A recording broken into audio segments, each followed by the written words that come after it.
we're recording this panel today so that everyone who couldn't make it today can watch it back and get all the sustainability tips required. Well, thank you all so much for coming today. I've been telling people I feel like it's my birthday party and everyone's came. So thank you so much for coming to the very first Sustainable Business Network launch. And I'm hoping this will be, I'm confident it will be a legacy project that will keep going, and we're just going to have more and more events throughout the year and in the years to come. But for our launch, we've got an incredible panel here of industry experts, and I'm just going to do a quick introduction of everyone so you know who you can ask the questions to, who to direct them to, and hopefully we'll get a very vibrant discussion going. So I've done them in an order here, and you're not sitting in the order, so we'll I'm just going to go with my list here. So first up, let me introduce Eloise Flinter from LUSH. Hi Eloise, thanks for coming. We are absolutely delighted to have LUSH as one of our sustainable business ambassadors, and you might have seen the video playing earlier. And a few months ago, it was the video when we visited the LUSH Pool Spa and shop, which I'm sure you know is the original LUSH, the very first one. And we visited the amazing LUSH Green Hub in Poole to see all the amazing things happening right here in Dorset. And the Green Hub, which launches in 2023, is where LUSH treats their waste material like the crown jewels, focusing not only on recycling, but reusing, reducing, and moving beyond sustainability towards regeneration. And I'm sure Eloise will tell you all about that, which will be amazing to hear. And next up, we have Jane Martin from City to Sea. Hi, Jane. City to Sea are an environmental organisation campaigning to stop plastic pollution at source, which is something very close to all our hearts, I'm sure. And it's amazing to have Jane on the panel. They work very close with businesses around the world, providing practical solutions to the plastic problem. And City to Sea's vision is to help create a world where everyone connects their actions to our oceans so all life can thrive. So thanks so much for being here, Jane. Naked by the River are here, as we have Denise Chambers from Naked by the River. Thanks for coming, Denise. Naked by the River is a zero-waste grocery store based in Wimborne.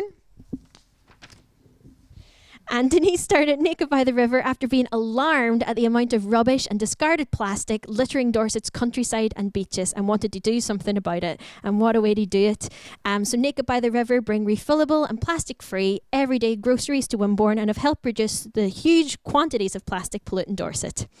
And Naked by the River are one of our award winners, the proud recipients of the Level 1 Sustainable Business Award, and I'm sure Denise will tell you all about the amazing things they're doing to reduce single-use plastic. So thanks for being here, Denise.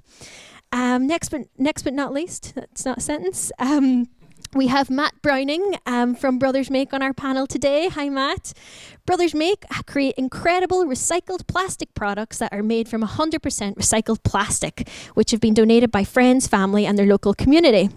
And they're trying to give waste plastic a new purpose and trying to change perceptions of how we as a society see our waste.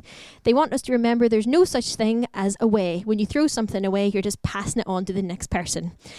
So by creating this demand for recycled plastic products, less plastic is ending up in landfill and our oceans. And Matt and Johnny will be doing a presentation for us later on. So absolutely stay tuned for that. And I can't wait to hear all about all these recycled plastic products. And last but not least, we have Martin Gregory here on the panel today. Hi, Martin. Martin is the recycling team leader at Dorset Council Waste Services and knows all about the problems that occur when recycling bins include items that they aren't supposed to be there, and works to encourage everyone to put the right stuff in the right bin. So Martin is the person to ask if you have any questions about how to correctly recycle items and exactly what can go in our bins. So that is our panel, and without further ado, I think I will ask a few questions to the panel, and then we'll open it up and everyone get thinking about your questions, and we'll get started. So yeah, here we go. Believe it or not, this is my first panel, so thank you. So I thought to start us off, could everyone please tell us in one sentence, what does sustainability mean to you? And I'll just pass the mic down. If you could speak into it, that would be amazing. So for me, it's not taking out more than you put in. Oh, I had a longer sentence than that. I'm worried now. So for me, I thought that sustainability is the solution to the problem of maintaining a healthy human population which is compatible with life on Earth. I feel like they've all written this stuff, and I'm like, wow. So I think something that as part of what we're going to talk about later on is the fact that it's reduce, reuse, recycle, and the thing that people don't realise is it's in that order. So reduce first, recycle last. That was really cool. Thank you. So take your one. Yeah. Yeah, exactly. I think we're all going to be taking each other's. That's going to be quite fun. Sustainability to me is about thinking about the future, thinking about future generations, and what do we do now, and what effect is it going to make for forward future, and let's make that sustainable. How's that? I should have sat on the end, should I? I think quite simply living within one planet resources, in a nutshell. 'Cause we're currently living within three, so that's it in a nutshell, really. That's really cool. Thank you. Brilliant. Okay, and I'll just direct these questions maybe to each of you, but everyone jump in if you've got anything to add at the end. So Jane, you're sitting in the hot seat here. What role do businesses have to play in sustainability? Thank you. So I guess as a national campaign, international campaign, I'm coming at it from a very top-down perspective, and I think what we'd like to see is businesses lead and innovate within that change. You know, we find ourselves stuck within a bit of a Mexican standoff with three stakeholders. We've got the government, we've got consumers, and we've got businesses, and each of those groups is sort of waiting for the other one to jump first. So the government says, well, we don't want to upset voters, so we want to know that, you know, cost of living crisis, well, we better not talk about sustainability. Then we've got businesses who say, well, you know, the customers just aren't out there, they're not ready for it. And consumers say, we want it, but we don't know where we can get it. And so from City to Sea's perspective, we'd like businesses to lead that change and not wait for the axe to fall from government legislation. I did make some notes. I'm a bit of a SWAT. And as you mentioned, sort of really looking upstream and turning off the taps at source when we're talking about packaging. Beach cleans are wonderful, but unfortunately we can't clean our way out of this problem. So we need to be looking upstream. And also I think there's a lot around staff empowerment. I mean, I think we'll talk today about how hard it is to retain staff. And I think that sense of purpose and meaning in the workplace is what people are really looking for now. I'm sure that the ladies from Reed, we were talking about that earlier. So empowering your staff, they're people too, and being mission-led. Does anyone have anything to add? Or? Oh, it's going back. Thank you very much. That was brilliant. So Eloise, I'll come to you next. So we're here for the Sustainable Business Network, of course. What do you think are the benefits of collaboration, and how can businesses work together to create a more sustainable future? Big one. Okay. Networking and collaboration is everything. I think it is so imperative in the circular economy about redesigning, recycling, reusing, repairing. We need to do that, encompass everybody and do that together. And that's your supply chain, your customer, and your staff, as we're saying. And it's talking to your suppliers and saying, have you got a sustainable option? If you haven't, would you want to come on that journey with us? It's about sharing that with your customers. And obviously, you know, embodying your teams, as we do as LUSH, we talk about sustainability and collaboration all the time. And I think the more and more of us join and the more and more of us push that, then the easier it's going to be. And exactly as you said, you know, it's if businesses and their supply chains and their customers are all pushing for that sustainable demand, then it's going to be cheaper and easier to have those really sustainable packaging and products. So I think that, yeah, the circular economy is all about collaboration, and today is amazing that we get to be here and start those conversations. So I think it's a real benefit to be together as one. Thank you very much. Denise, I'll come to you next. What is one thing you've done at your business, Naked by the River, that you wish everyone was doing, and why? The thing that I've found most useful, I suppose, I mean, I run a plastic-free shop. obviously I still have plastic to deal with as a business, and the thing I found most useful is identifying the bits I can still get rid of is by doing the a single-use plastic audit, which is on the website. And I sort of started it thinking, oh well, there won't be much for me to reduce, but actually, even though I am plastic free, obviously I still have plastic to deal with. So I've identified a few small things I can do in-house to, reduce it even further. But the thing I identified where the most plastic comes from for me is the packaging. So like you're talking about putting the sort of pressure on the wholesalers. Now that's something that's my longer term goal, is to make sure that all my wholesalers have got a policy to reduce single-use plastic, and that I choose to prefer those wholesalers which can provide more sustainable options. So the plastic audit, I think, is the most important thing because it's a starting point. And I think where there's could potentially be resistance from team members, and talking about getting teams involved, I think that's again a really good place to start, because you can get involvement from the whole team. I mean, it's just me. I sat there and did it in an afternoon because it's just me. But there's potential here to get the whole team involved. Thank you very much. Martin, I'll come to you next. What do you think are the biggest challenges when it comes to making sustainable changes in businesses, and what can we do to overcome these challenges? A big one. Wow. I think it's, first of all, I would say data. You measure before you can manage, and getting good quality data on not only what was just mentioned about getting supply information, trying to reduce what sort of supply waste that you get in the first place, but also in relation to what you throw away as a business.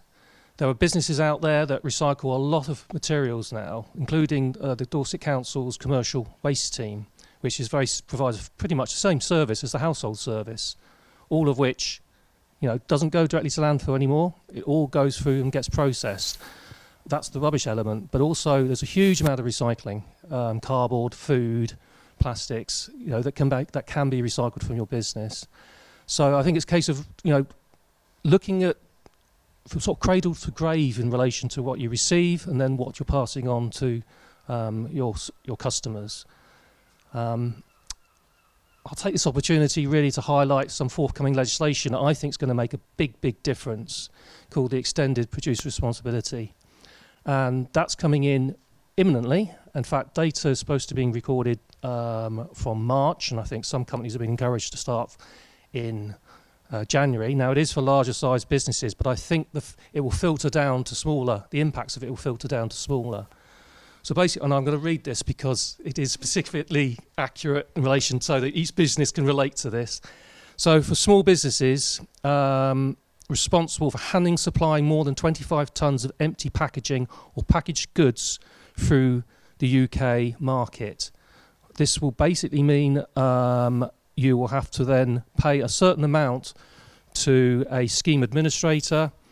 And the big picture is that as a local authority, we receive household waste, and we have to pay for it. Whatever we receive, we have to pay for it. You and I pay for it as council taxpayers. We don't have control over that. It's very much the quantities we get generally gets linked to the economy. So if the economy's doing well, people consume more, so we receive less. So our budget is always dependent on what's going on out in the economy, which is really, really difficult when, as a council, to manage and predict what's going to happen in the sort of the 4-5-year future. The big change that's coming is that for packaging waste, household packaging waste, that money, instead of coming from us, will come from the business sector. It'll be a shared responsibility across the supply chain. So I think at the moment, and dates keep changing, it's been delayed a little bit from DEFRA, from 2024, where we're due to receive in the first quarter money to deal with household packaging waste, rather than from the public. So there's big impacts from that, and I think that will be something that will make big changes, and I think it will filter down to smaller businesses as well. Sorry, that was a little bit off topic, but I did want to get that message across today. And it is relevant. I think so as well. Perfect. I've just got a little mic here, so if you want to pass the mic to Matt, that would be brilliant. And I'll go for my final question of the panel. Why is sustainability good for business?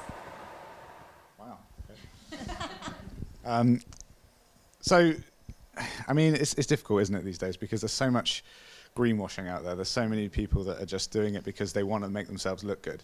And I mean, it's right. I mean, sustainability makes you look good, and that's why they do it. But they do it in the most backhanded way they possibly can, in the cheapest way they possibly can, without actually really doing anything. And in all honesty, you're actually making it worse, because not only are you not doing anything, you're making it look like you're doing something, and you're probably going the opposite direction as well. So I think it's good because, you know, you can use those green credentials, but you have to do it in the right way. There's no point, you know, that we always try and say that our motto as like a business, we've been doing a lot of this recently, we've literally just gone full time with Brothers Mate. So we're trying to like think about our overall mission, about who is like, you know, we work for ourselves, but who is our boss? And we like to think of like the planet is our boss, right? Who is that? The planet is the person that, or the entity we're trying to do the best for. Sustainability is good, obviously, for the planet, but you know, as a business, it's about just doing the right thing, about having the right morals, or having the compass set in the right direction, so that you know that you're doing. You know, if we turn around and somebody wanted to dissect every single element of our business, I would be 100% confident that I could give answers really comfortably about that. Like, look, you know, where's this coming from? What material do you use this? Where's your energy come from? Like, I can answer every single question because I know that we're doing it in the right way. And sure, that isn't the most financially feasible. It isn't our profit margin could be 7 times higher if I use virgin plastic, but it's not. But it's not about that for us. It's about doing the right thing. It's about showing people that it's not that hard to do the right thing. Sure, it's really difficult to be 100% zero waste. It's such an impossible goal, and it's about, lots of people think that, well, if I can't be perfect, I'm not going to try. And you know, a lot of what we do through like our YouTube channel, and a lot of what we do through our raising awareness with schools and things, is about showing that we don't need 20 businesses to be perfect. We need every business to just do that little bit, and even that will just, you know, even if we just don't make anything worse for a little while, that'd be nice, wouldn't it? And it's about, you know, we need a lot of people doing things imperfectly, not a few people doing it perfectly. Amazing. Oh, thank you so much. All right, it's our lovely audience's turn. Does anyone have a question for the panel? I'll pass the mic to you. Here we go. I'm just going to this, thank you. It's actually a question for Martin, if that's all right. Yeah. So Martin, one of the things that we really struggle with in our business is basically packaging from suppliers, and it's the little bits of tiny plastic, like the backing off a piece of double-sided sellotape, or all these sort of little bits of tiny plastic waste that we don't really know what to do with them, in terms of can we recycle them, where do we take them, because obviously we have a lot of stuff that we clearly know where it needs to go, but what about the tiny little bits and bobs that, like, is there a facility to recycle those little tiny bits of plastic that inevitably come from certain things that we have? Thank you. Yeah, that's challenging. It's what the market can offer in relation to reprocessors. And as a council, obviously we have, I think it costs us about £15 million in contracts just to deal with what we're given through the household recycling centres and what we collect at the curbside. And yeah, there is not a market out there for everything. And if there is, it's not going to be cost effective in a number of cases as well. So it depends on the material type, obviously. I know we're doing an awful lot of work as a council through our procurement contracts to try and minimise excess packaging. And I don't know whether that's something that you've already looked at, or whether this is a product that you're using. There are companies that do manage small materials such as TerraCycle, and they collect sort of lots of small things and then collect it nationally. But as a council, particularly plastics, which is obviously the hot topic, all we can really collect at the curbside is plastic bottles, pots, tubs and trays, because that's the only ones that are cost effective to go to reprocessors. What I would say, if it does end up as rubbish, the other bits and pieces, it does end up getting baled off. It goes through another process and there goes to waste to energy. So we don't send anything directly to landfill anymore, and we haven't done for a number of years from our household waste stream.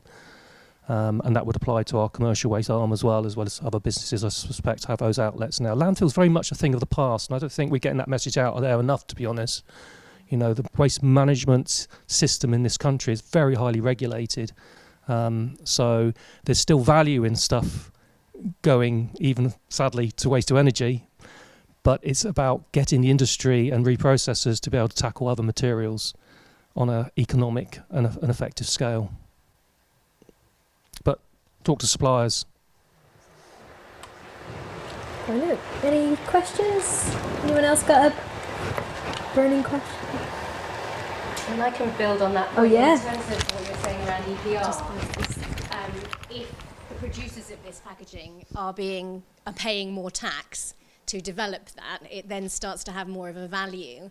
So, you know, again, we talk about waste, but what we should be talking about is resources.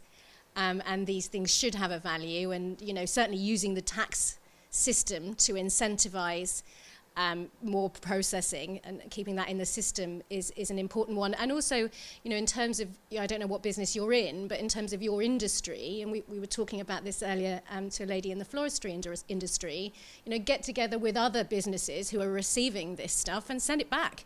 Get those producers to take it away with them.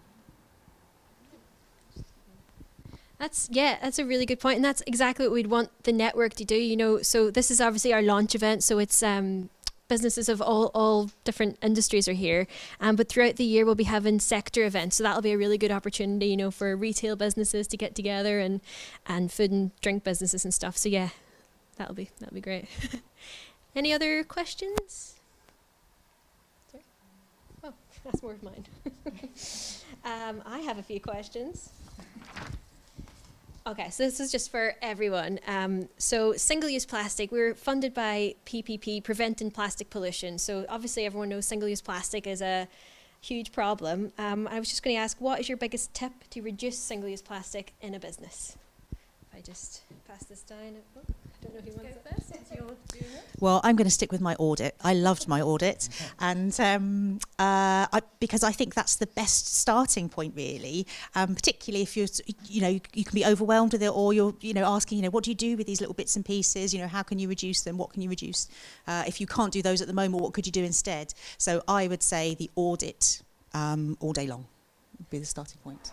And the audit is, we've got some copies out in the resource table, free to take, and we've also got the download QR codes on the walls, but they're also on the Litter Free Dorset website, so yeah. I was going to say, actually, in case, so just from a small business point of view, if anyone wanted to see mine, I'm happy to email it on. There's nothing, am I allowed to do that? I don't know. But I don't mind. If anyone wants to see how I did it, I did used to do auditing in a previous role, which is why I probably love my audit form. But I've even added an extra column at the end. But yes, if anyone would like to see it, come see me and I can email you a copy. Question. Sorry. Top tip. How can we reduce single-use plastic?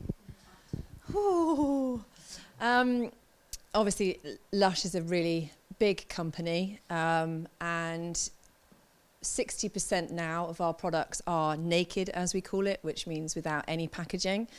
And the other 40% obviously has packaging, and it's about working with the inventors and the designers and packaging technicians, ensuring that none of that packaging is single use, so therefore swapping from material that is to, say, PP, which is what we can granulate and recycle and keep reusing.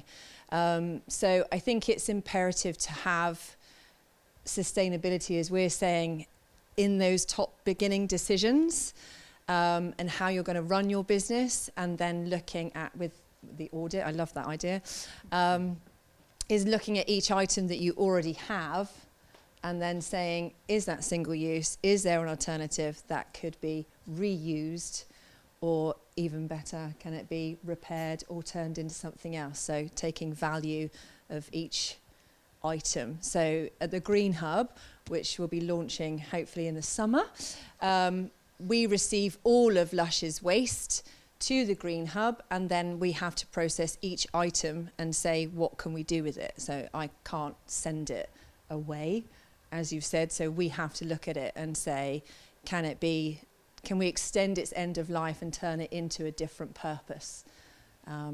Totally forgotten the question. I got excited then. Sorry, I was off going.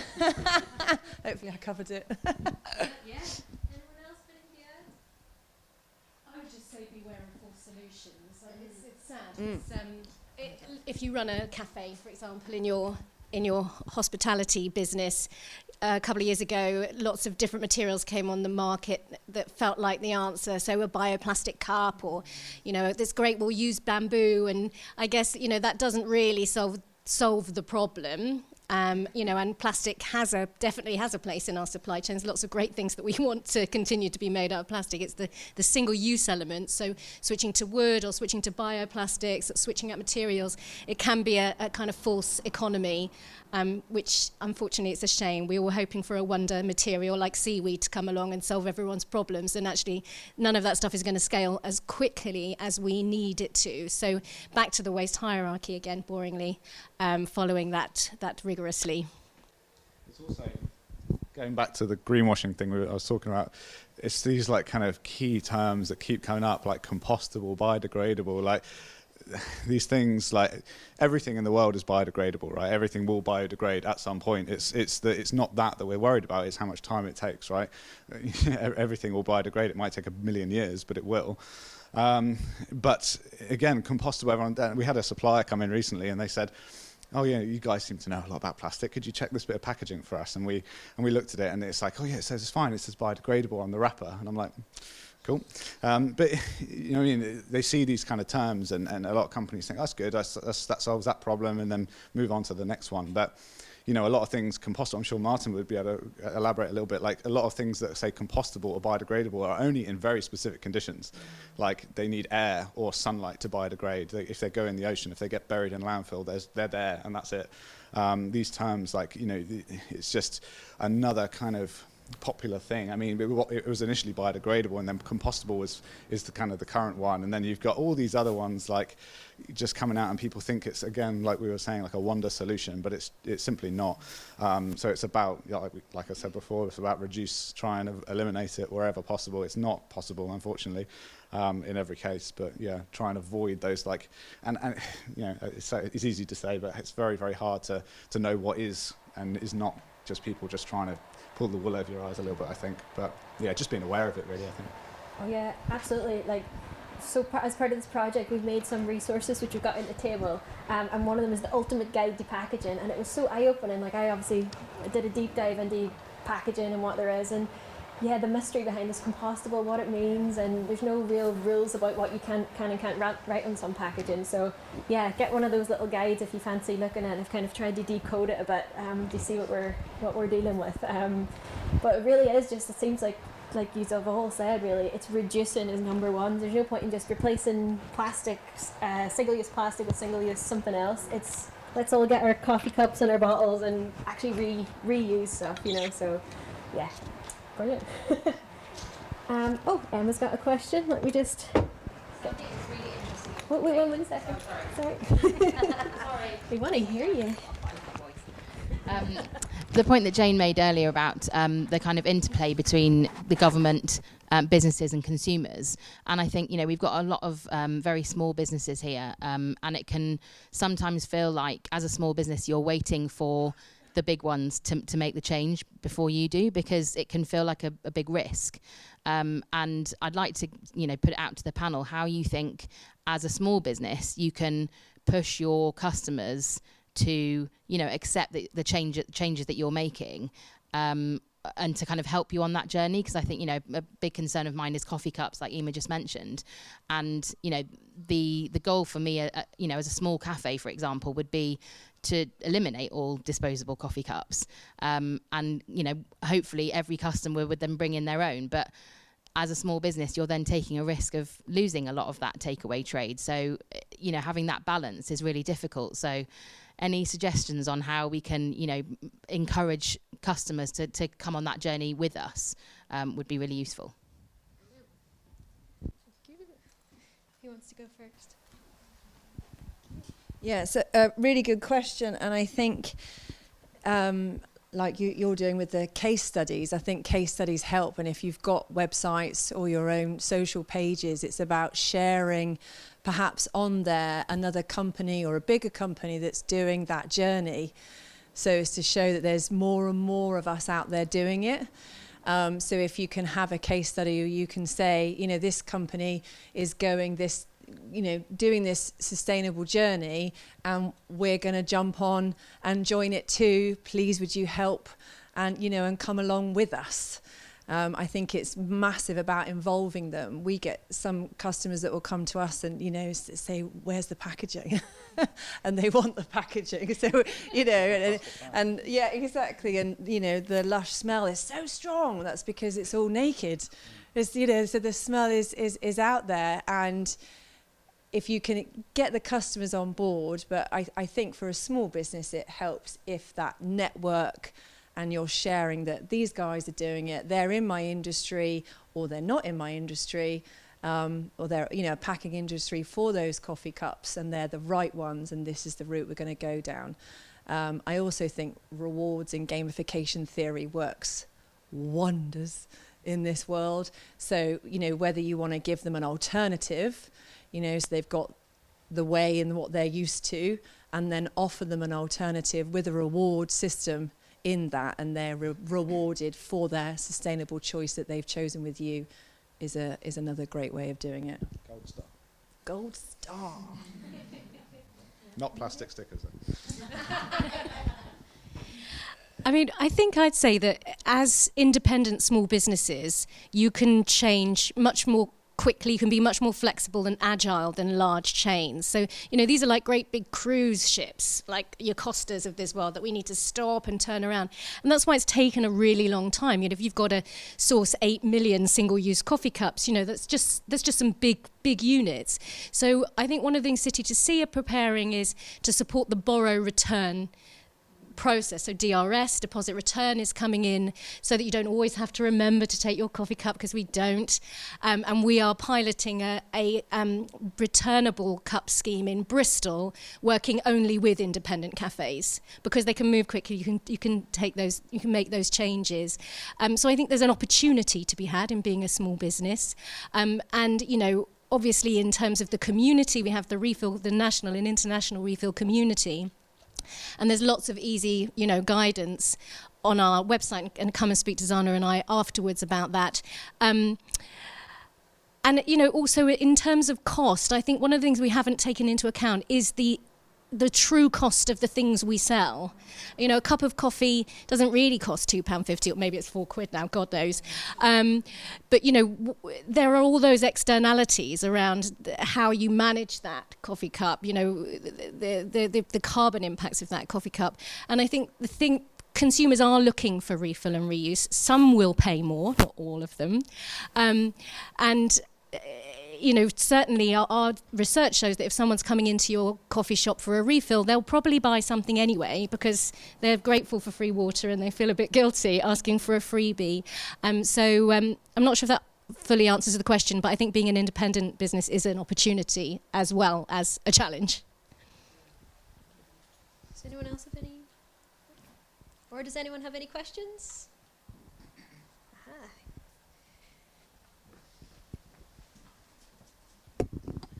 Hi. So if a small business decides to make some changes, what's the best way to sort of shout about it or market themselves?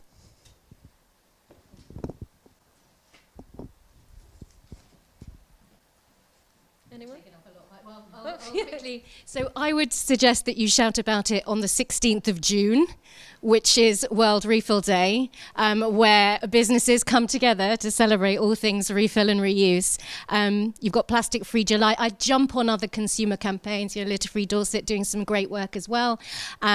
So look at who else is active in your network and use those campaigns that are already there as a jumping off point. And, you know, City to Sea can provide you with a plethora of sexy marketing tools to use on your website and to increase the reach of your good work.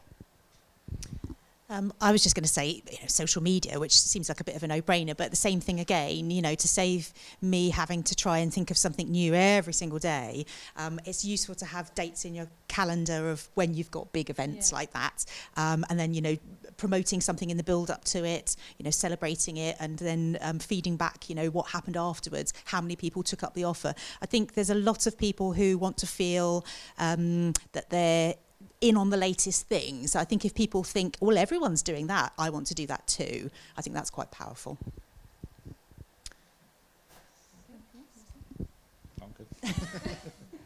I was just going to say, from LUSH's point of view, we're actually not on social media, so it can be quite a challenge for us to be sharing those and our amazing work that we do. So for me, the biggest thing is exactly what we're doing here today, which is networking.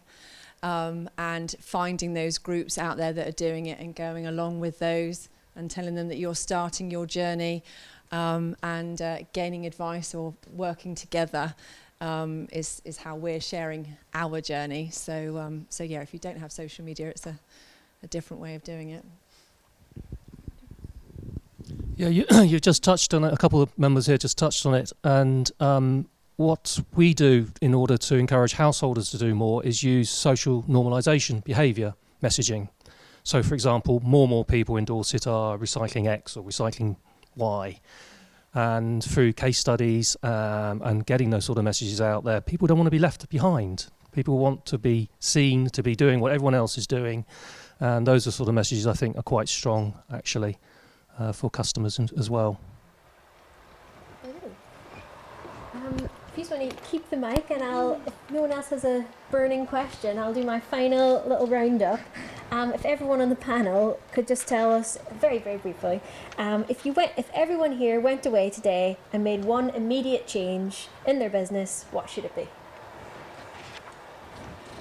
Why am I holding the Oh, yeah, go on then. Yeah.